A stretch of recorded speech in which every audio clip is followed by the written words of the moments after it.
Karena seseorang di dunia ya, yang hakiki ya, karena ada kebahagiaan yang hakiki, ada kebahagiaan yang semu. Begitu juga dengan kesusahan. Nah, orang yang di dalam dunianya bahagia, di akhiratnya lebih bahagia adalah orang yang mendapatkan kebahagiaan di dunianya, kebahagiaan yang hakiki. Kita sering berdoa, Rabbana atina fid dunya hasanah wa fil akhirati hasanah wa qina adzabannar. Kita minta sama Allah kebaikan di dunia dan juga kebaikan di akhirat. Nah, kebahagiaan seseorang itu tidak bisa diukur dengan harta, dengan jabatan, atau dengan apapun. Begitu juga kesusahan. Ini relatif. Nah, kebahagiaan yang dimaksud orang yang dalam kehidupannya selalu merasa tentram, hatinya selalu merasa tenang. Karena apa? Karena dia menjalani kehidupannya itu sesuai dengan apa yang telah dicontohkan oleh baginda Nabi Sallallahu Alaihi Wasallam. Jadi kadang-kadang kita melihat, oh orang ini kelihatannya hidupnya enak, belum tentu yang mengalami merasa enak. Oh ini orang hidupnya susah, belum tentu yang menjalani dia merasa susah. Salah satu contoh dulu di Jombang. Di Jombang itu ada seseorang yang punya rumahnya terbuat dari keripik. Umai keripik, wis miring, tempat tidure pringsing di pecah-pecah karena pelupuh ya. Tempat tidurnya namanya pelupuh. Akhirnya masyarakat karena dengan demikian melas, masyarakat sepakat, yuk dibenerna umahe, tempat tidurnya diganti, melas turunin dukung pada larang apa. Tapi sih di rumah orang gelap, anggapan dibenerna orang boleh. Sampai akhirnya masyarakat dia sepakat, dia mau dicat rumah main luar kota. Anggar dicak rumah main luar kota, rumah bener-bener dicak rumah main luar kota, ini umai bener-bener nggak jauh ranjang sih nganggo kasur kenapa? Begitu balik, paling tak umai aku di, dia umai beneran. Wes akhirnya melebu, begitu melebu umai, mulai melebu dewek ini wes nangis. Sehari, 2 hari, sedina, 2 dina, 3 dina, seminggu, 2 minggu, 3 minggu, sampai berbulan-bulan, uripnya cuma nangis. Akhirnya masyarakat heran, mestinya umai dibangun, tempat tidur dibener lagi kan mestinya senang. Tapi kenapa waktu itu berbulan-bulan, uripnya cuma nangis. Akhirnya masyarakat tetap maring Habib Hussein bin Muhammad bin Tahir Haddad. Habib Hussein waktu uripe sinang Jombang. Tekak maring Habib Hussein takon, kenapa wonge dibenerna umahe malah nangis terus? Sadurunge umahe dibenerna, tempat tidur nganggone pelupuh, uripe kayane orang tahu nangis. Dijawab dari Habib Hussein bin Muhammad bin Tahir Haddad, dulu waktu dia rumahnya seperti itu, tempat tidurnya dari bambu, setiap hari dia ketemu sama baginda Nabi Sallallahu Alaihi Wasallam. Jadi rumah yang milik tempat tidurnya itu semua tidak ada masalah karena kenikmatan setiap hari berjumpa Nabi. Tapi sekarang setelah rumahnya dibangun, dia tidak lagi bertemu dengan Nabi. itu yang menjadikan dia susah, dia nangis. Artinya apa? Kebahagiaan seseorang, kebahagiaan yang hakiki adalah ketika seseorang itu hubungannya dengan Allah, hubungannya dengan Nabi Shallallahu Alaihi Wasallam itu kuat. Sehari-harinya dalam kehidupannya itu selalu terisi dengan ketaatan kepada Allah Subhanahu Wa Taala, cinta kepada baginda Nabi Shallallahu Alaihi Wasallam. Dan bentuk cinta kepada Nabi seperti apa sih? Kita sering mengatakan kita cinta kepada Nabi, tapi sebenarnya cinta yang dimaksud itu yang seperti apa? Kata baginda Nabi Shallallahu Alaihi Wasallam, "Man ahya sunnati faqad ahabbani, wa man ahabbani kana ma'i fil jannah." Siapa orang yang menghidupkan sunnahku, kata Nabi, maka dia telah mencintai aku. Jadi yang dimaksud mencintai baginda Nabi bentuknya adalah menghidupkan sunnah-sunnahnya baginda Nabi Shallallahu Alaihi Wasallam. Kalau kita sudah mendirikan sunnah-sunnahnya, maka kita termasuk orang yang mencintai Nabi. Kalau sudah mencintai Nabi, maka akan bersama Nabi di surganya Allah Subhanahu Wa Taala. Makanya kita harus berjuang, harus berusaha agar apa? Agar setiap hari atau setiap minggu ada peningkatan di dalam mutaba'ah, mengikuti baginda Nabi Sallallahu Alaihi Wasallam.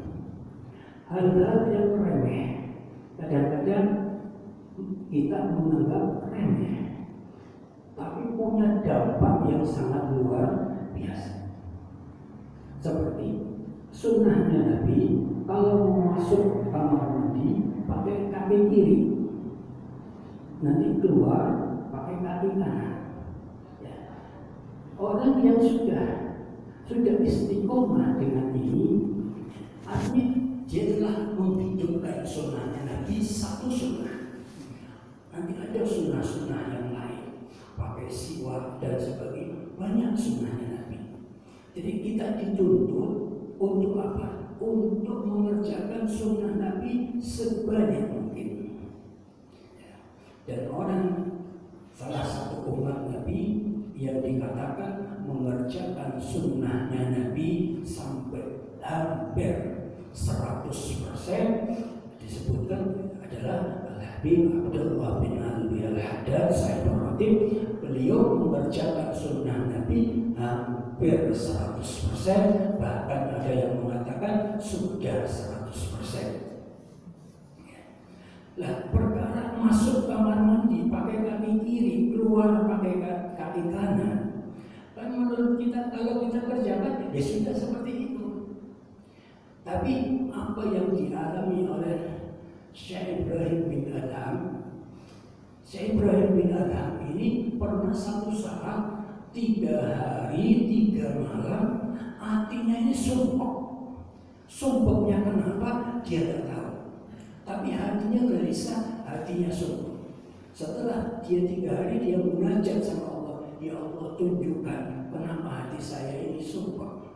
Kemudian ada suara yang mengatakan, ya Ibrahim, sumpeknya kamu gara-gara kamu pernah lupa sekali masuk kamar mandi dengan kaki kanan. Ini kan kita kadang-kadang menganggap ini hal yang remeh, tapi ternyata dampak negatifnya kalau kita menyelisih sunnah Nabi seperti itu. Karena Syekh Ibrahim bin Adham termasuk orang-orang yang banyak mengerjakan sunnah-sunnahnya Nabi. Kalau kita tidak, kita berapa kali lupa masuk kamar mandi dengan kaki kanan, tapi kita tidak merasakan apa-apa. Belum lagi sunnah-sunnah yang lain. Saya sering melihat orang makan atau minum dengan ringannya menggunakan tangan kiri. Padahal sunnahnya Nabi itu dengan tangan. Pernah satu saat di hadapan Nabi ada satu orang yang makan dengan tangan kiri, maka ditegur sama Nabi, pakai tangan kanan. Orang itu menjawab, saya tidak bisa ya Nabi, makan pakai tangan kanan tidak bisa. Ada semacam kayak penentangan terhadap Nabi. Dan semenjak itu tangan kanannya akhirnya langsung tidak bisa berfungsi. Kaplan. Nah, sekarang ini banyak saya lihat, kadang-kadang ustaz, kadang-kadang kiai, ya, dengan enaknya, dengan ringannya makan atau minum pakai tangan. Ini orang yang selalu mengikuti apa yang diajarkan oleh Nabi, dia hidupnya akan merasa bahagia. Nah, karena ketaatan kepada Allah Subhanahu wa Ta'ala, mengikuti baginda Nabi Sallallahu Alaihi Wasallam, maka dia mendapatkan ketenangan, mendapatkan ketentraman, dia akan merasa bahagia.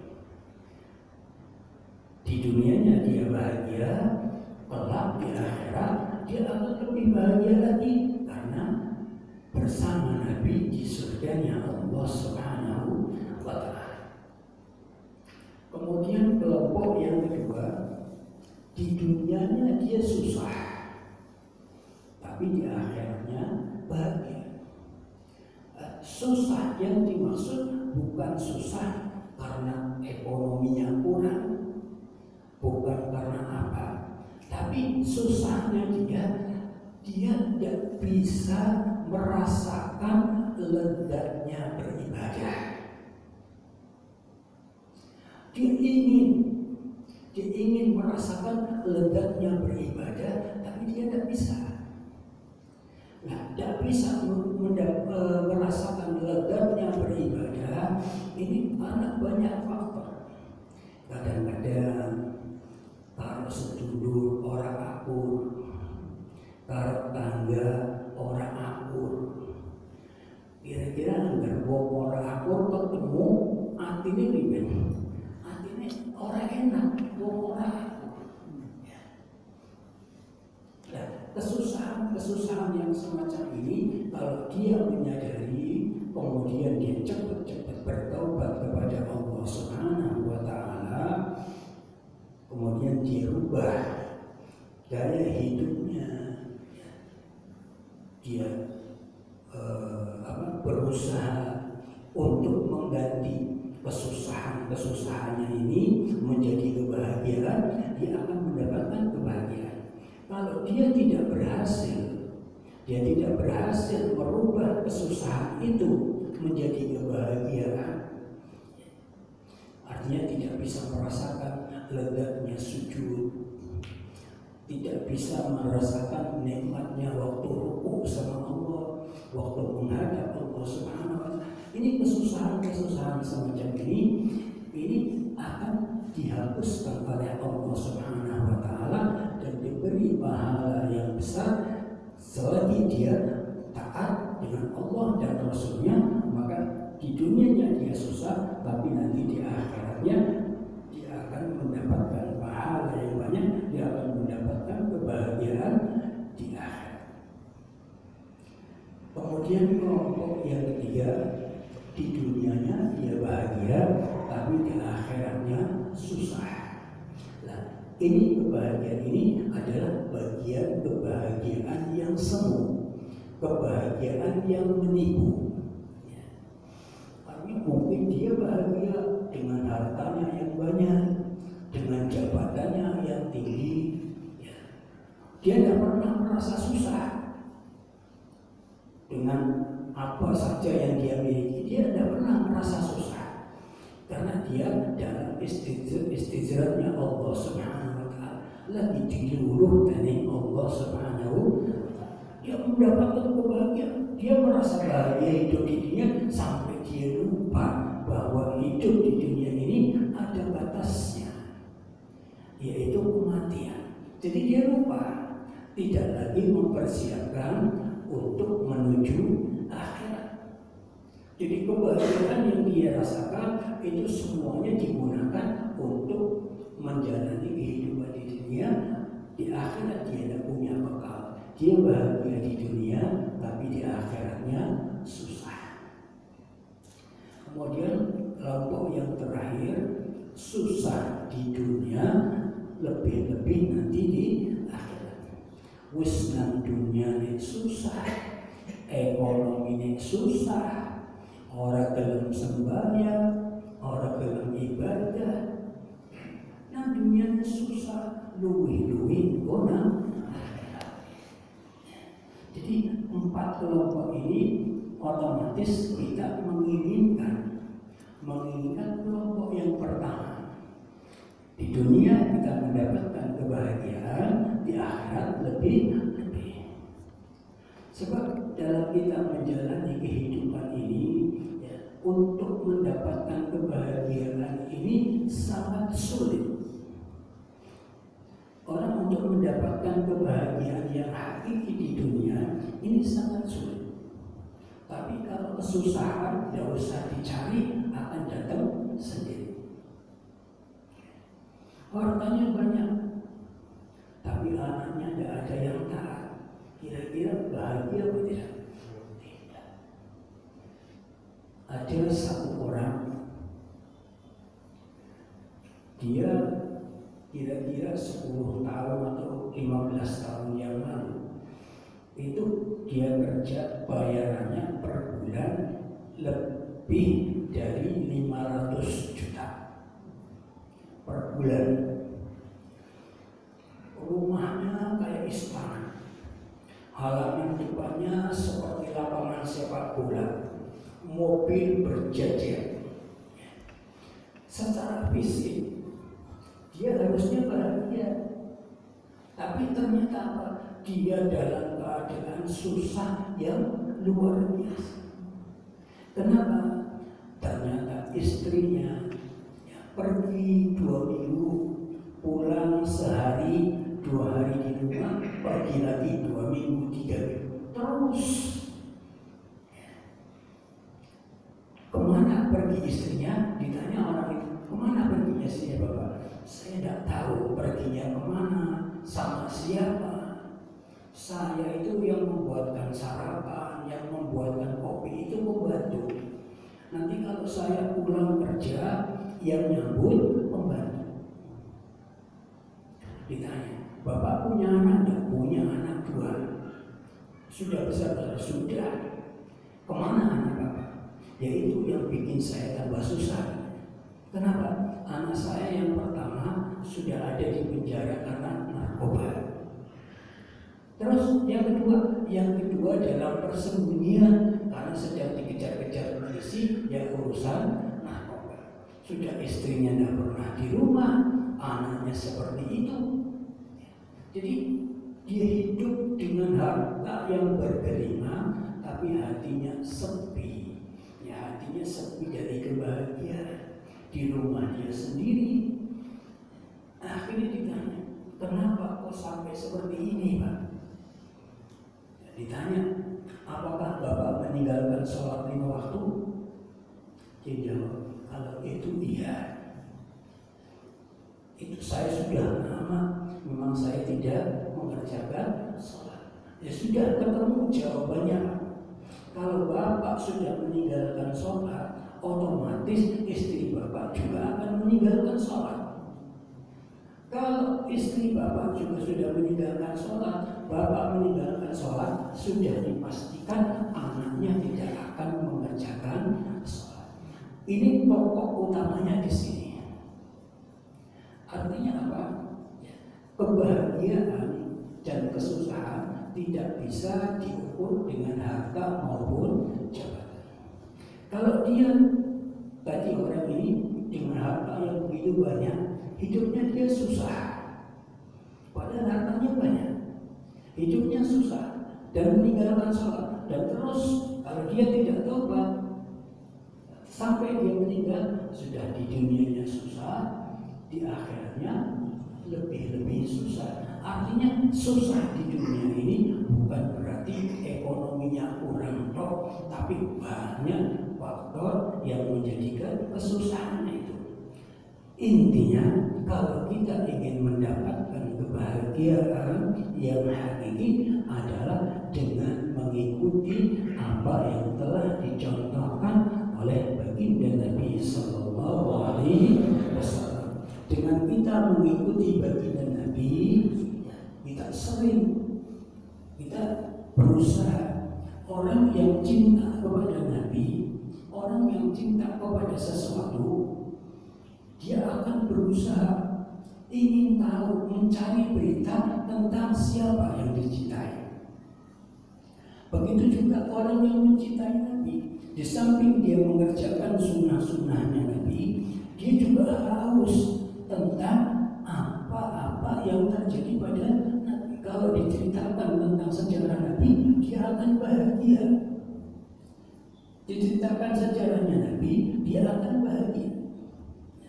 Apalagi di bulan Maulid ini, Maulid alhamdulillah sudah mulai boleh dilaksanakan. Dan di peringatan Maulid seperti ini sering kita mendapatkan berita-berita tentang baginda Nabi Sallallahu Alaihi Wasallam, kemuliaan baginda Nabi, akhlaknya baginda Nabi. Pernah dalam satu riwayat, Nabi itu hanya menunjukkan akhlaknya, dengan menunjukkan akhlaknya dan hanya dengan dua kata menjadikan orang yang benci kepadanya menjadi cinta. Ada seorang perempuan di gunung sedang membawa beban yang sangat berat. Nabi melihat, Nabi kasihan, didatangi perempuan itu. Nabi mengatakan, "Bu, saya bawakan barangnya biar gak berat." "Oh, terima kasih anak muda, terima kasih." Dibawakan sama Nabi dan berjalan beriringan. Lah, si perempuan ini dalam perjalanan dia selalu ngomong, "Anak muda, kamu mau saya nasihati enggak?" "Iya." "Mengganggu?" "Sudah, saya beri nasihat, kamu jangan pernah dekat-dekat dengan yang namanya Muhammad. Jangan pernah dekat, jangan pernah mendengarkan. Itu Muhammad itu seperti ini, dia pemecah belah." Wah, walhasil Nabi itu dicaci sepanjang jalan. Setelah sampai di tempat barangnya ditaruh, maka Nabi permisi untuk pulang. Ketika Nabi berbalik, si perempuan ini nanya, "Wahai anak muda, sebelum kamu pergi, saya ingin tahu siapa namamu?" Dijawab, "Saya Muhammad." Kaget si ibu ini. Coba diulangi, saya kurang dengar. "Saya Muhammad." Di situ langsung perempuan itu, "Asyhadu an la ilaha illallah wa asyhadu anna Muhammadar Rasul." Kenapa? Dari tadi mencaci maki, ternyata orang yang dicaci maki, orang yang di sampingnya, yang menolong dia, yang membawakan barangnya dia. Itu salah satu akhlaknya Nabi Sallallahu Alaihi Wasallam. Hanya dengan akhlaknya dan dua kata, "Saya Muhammad," menjadikan orang yang asalnya mencaci maki menjadi cinta kepada Nabi Sallallahu Alaihi Wasallam. Dan orang yang menjumpai Nabi itu dipastikan dia akan cinta. Dari bentuk tubuhnya yang sangat luar biasa indahnya, dengan akhlaknya yang begitu mulia, tutur sapanya yang begitu indah, maka Nabi ini setiap ketemu orang itu pasti akan cinta. Kalau ada orang ketemu Nabi dia tidak cinta, pasti hatinya berpenyakit. Pasti hatinya berpenyakit. Salah satu contoh ada seorang namanya Hasan bin Thabit. Dia penduduk kota Madinah. Hasan bin Thabit ini ahli syair. Kalau dia mau datang ke kota Mekah ini sudah geger. Ya, Hasan bin Thabit kalau sekarang ini sudah artis kelasnya. Jadi kalau Hasan bin Thabit mau datang kota Mekah juga Hasan bin Thabit mau datang. Dan orang-orang Mekah nanti kumpul untuk mendengarkan syair-syairnya. Termasuk pembesar-pembesar Quraisy juga kumpul untuk mendengarkan syair-syairnya Hasan bin Thabit. Nanti habis baca syair kasih hadiah, baca syair lagi kasih hadiah. Saat itu para pembesar kafir Quraisy kemudian bersepakat ya, di emas 1 kilo diberikan Hasan bin Thabit. Ya Hasan, ini hadiah untuk kamu, ya. Hadiah untuk saya, ya, tapi kamu harus melakukan sesuatu. Apa? Untuk mendapatkan hadiah emas 1 kilo ini, saya harus melakukan apa? Kamu bikinkan syair untuk caci maki Muhammad. Seperti itu, Pak. Iya. Gimana saya bisa menjumpai Muhammad? Dikasih tahu. Biasanya Muhammad ini jam 9 nanti lewat di jalan ini. Akhirnya Hasan bin Thabit duduk di situ nunggu Nabi ini lewat. Dan benar apa yang dikatakan oleh orang-orang Mekah. Jam itu Nabi mau lewat.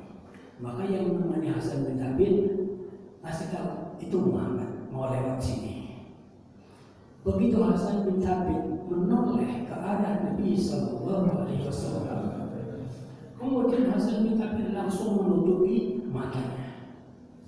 Sampai Nabi berada di depannya Hasan bin Thabit, sampai Nabi lewat, Hasan bin Thabit tidak bisa berkata apa-apa. Dia hanya terdiam, tidak bisa mengeluarkan apa-apa, tidak bisa bersikap apa, hanya diam saja. Setelah itu dia pulang kembali ke pembesar-pembesar Quraisy, dibawa emasnya. Malihajah ya, saya tidak butuh dengan ini. Orang-orang kafir Quraisy heran, loh ya Hasan, kenapa? Bukankah kamu tadi sudah jelas tugasmu membuat syair untuk mencaci Muhammad? Katanya Hasan bin Thabit, orang yang kalian nyuruh aku untuk mencaci itu tidaklah pantas untuk dicaci. Loh Hasan, kenapa kamu berubah? Apakah kamu sudah berbicara? Kamu kena sihirnya? Ditanya macam-macam. Karena ahli syair, kemudian dia menjawab pembesar-pembesar Quraisy dengan syair juga. Dia mengatakan, lamma ra'aitu anwaruhu sab'at wadatu min kifati ala basri khawfan ala basri min husni suratihi walastu anzuru illa ala qadri nurun min ruhun minan nuri fi jismin minal qamari tahiyyatin nusijat min anjumiz zuhri. Kaget orang-orang kafir Quraisy. Hasan bin Thabit menjawab pertanyaannya orang kafir, kenapa kok tidak mengerjakan perintahnya? Dia mengatakan, ketika aku melihat dia, cahayanya yang memancar, lihat dia cahayanya memancar, aku tutupi tanganku, aku taruh untuk menutupi mataku. Dari apa? Dari indahnya baginda Nabi Sallallahu Alaihi Wasallam dengan cahayanya yang luar biasa. Saya takut terjadi sesuatu dengan kedua mata saya dari indahnya dia. Padahal kata Hasan, aku melihat dia hanya sekilas. Waktu ditunjukkan dia hanya menoleh sebentar, kemudian dia menutupi matanya. Yang melihat sebentar saja seperti itu, kemudian bagaimana para sahabat yang setiap saat melihat wajah baginda Nabi Sallallahu Alaihi Wasallam. Dia mengatakan, saya takut terjadi sesuatu pada mataku karena keindahannya. Padahal aku melihat hanya sekilas. Dan yang aku lihat roh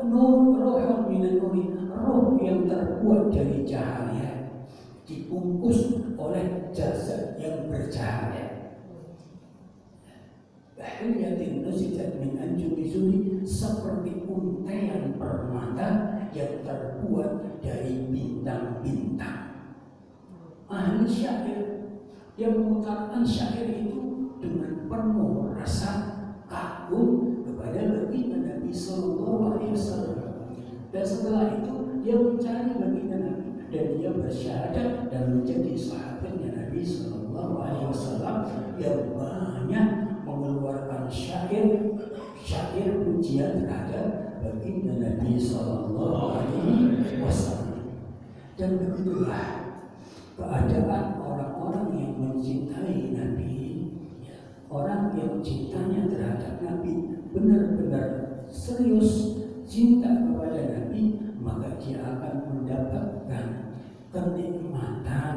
Dia akan mendapatkan kenikmatan ketika berbincang tentang baginda Nabi Sallallahu Alaihi Wasallam, sehingga dia akan haus tentang cerita-cerita baginda Nabi Sallallahu Alaihi Wasallam.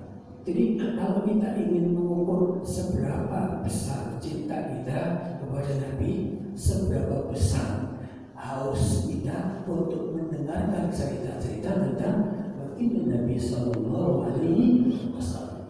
Kalau kita setiap saat ingin mendengarkan riwayatnya Nabi, bagaimana akhlaknya Nabi dan sebagainya, itu tandanya semakin besar cinta kita kepada Nabi Sallallahu Alaihi Wasallam. Mudah-mudahan dengan berkumpulan kita di malam hari ini dan setiap malam Senin di tempat ini, semoga dengan rahmatnya Allah Subhanahu Wa Taala, dengan taufik dan inayahnya Allah Subhanahu Wa Taala, kita akan menjadi umatnya yang semakin besar mahabbah kita kepada baginda Nabi Sallallahu Alaihi Wasallam. Kita banyak bersalawat kepada Nabi, karena dikatakan barang siapa yang bersalawat kepada Nabi sekali, Allah akan membalasnya 10 kali. Seorang yang alim yang soleh mengatakan, kalau seseorang mendapatkan satu rahmatnya Allah saja dan dia mampu mempertahankan rahmat itu sampai akhir hayatnya, dipastikan dia akan mati dalam keadaan husnul khatimah dengan satu rahmatnya. Bagaimana kalau kita duduk di tempat ini tempat curahan rahmatnya Allah Subhanahu Wa Taala, bukan hanya satu, tapi Allah mencurahkan rahmatnya. Apalagi ketika kita bersolawat, sekali kita solawat Allah balas 10 kali. Kalau kita 100 kali berarti Allah balas 1000 kali. Semakin banyak kita bersolawat, semakin banyak rahmat Allah yang kita terima, dan mudah-mudahan rahmat itu tetap melekat di hati kita